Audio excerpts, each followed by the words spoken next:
Alright, folks, it's part two of One-Eyed John and about him and the Slash and his possum skin hat that I'd started telling about. But I think we left off when my brother had walked into the store there at Forest Chapel. One-Eyed John standing over by the Dearborn heater, getting warm on a cold January day. My brother goes in and says hi to everybody because we're polite up there where we grew up. And he gets him a sandwich, a bologna sandwich, some chips, Coke. He walks over to the by John. John says, "Come over here, Dennis. Let's talk while we eat our lunch, you know."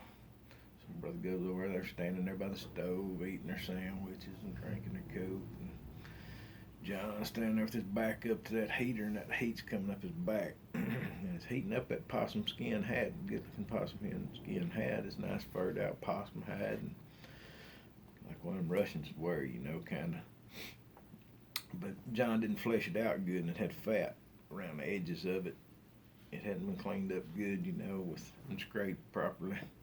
And that heat was coming up and heating up that possum fat. And he was eating a sandwich, and my brother's just, you know, a few feet away, standing there close to the stove as possible, both of them. And that fat is melting and running down his cheeks, down John's cheeks. And it's dripping down onto his bologna sandwich, and he's just eating away on it, and that grease is running down through there, and the heat's getting to it, and it's starting to smell a little bit. And my brother's trying to eat his sandwich and talk face to face with John there, and he can't help but notice this fat and this possum grease and fat's melting and running down his face onto his sandwich. And John's just talking and eating, and John don't have a patch on his eye that day. It's a bad eye, and I'm not making fun of him, but that's just the way it was, and it didn't look too appealing either. And my brother's looking at him, and he's about to quit eating, and he said, "John," he said, "I've been pushing timber over on the ranch all morning." He said, "I left my bulldozer running. I got to get back over and turn that thing off." He said, "I'll see you later." And my brother shot out the door. Screen door slammed before John knew what was going on. Brother said he figured out right then and there why all them people was sitting over at that table away from the fire on a cold January day, 32, 33 degrees outside. They were over there away from the stove, and John's over by himself. He figured that out the hard way. I seen old John this possum skin hat. I never got around him close to a fire with it or nothing, but anyway, that's John's hat.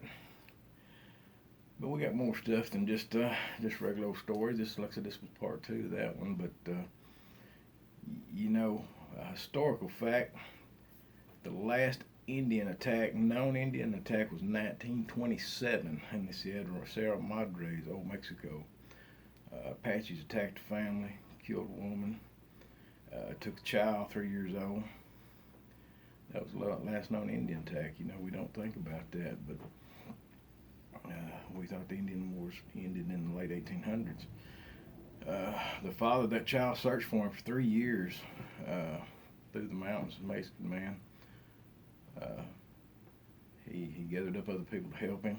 He found some of the Apaches, killed some of them, did not find his child. 3 weeks later, they found his body, at the site where he had killed these Apaches at that camp. They extracted revenge on him for that. The child was never found,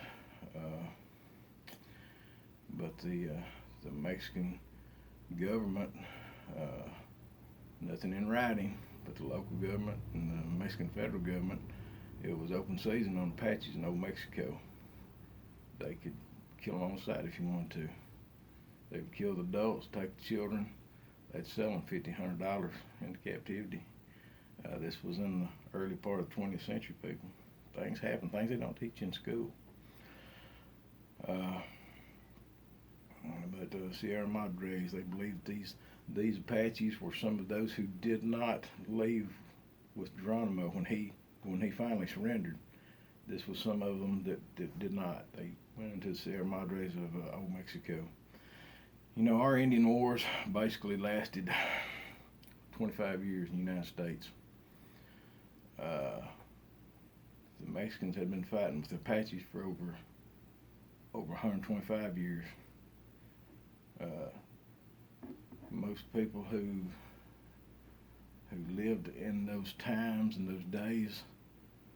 They said living in Apache land and areas where they were prevalent was like living with a ghost that could reach out and kill you at any moment. They were just so good at hiding, at fighting, at avoiding people, and they could sneak up on you. You would never know that they were there.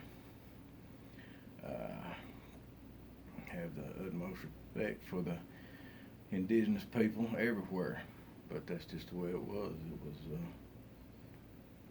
my two daughters are part Choctaw, so nothing against any of the Indian people. Just interesting facts they don't teach in school.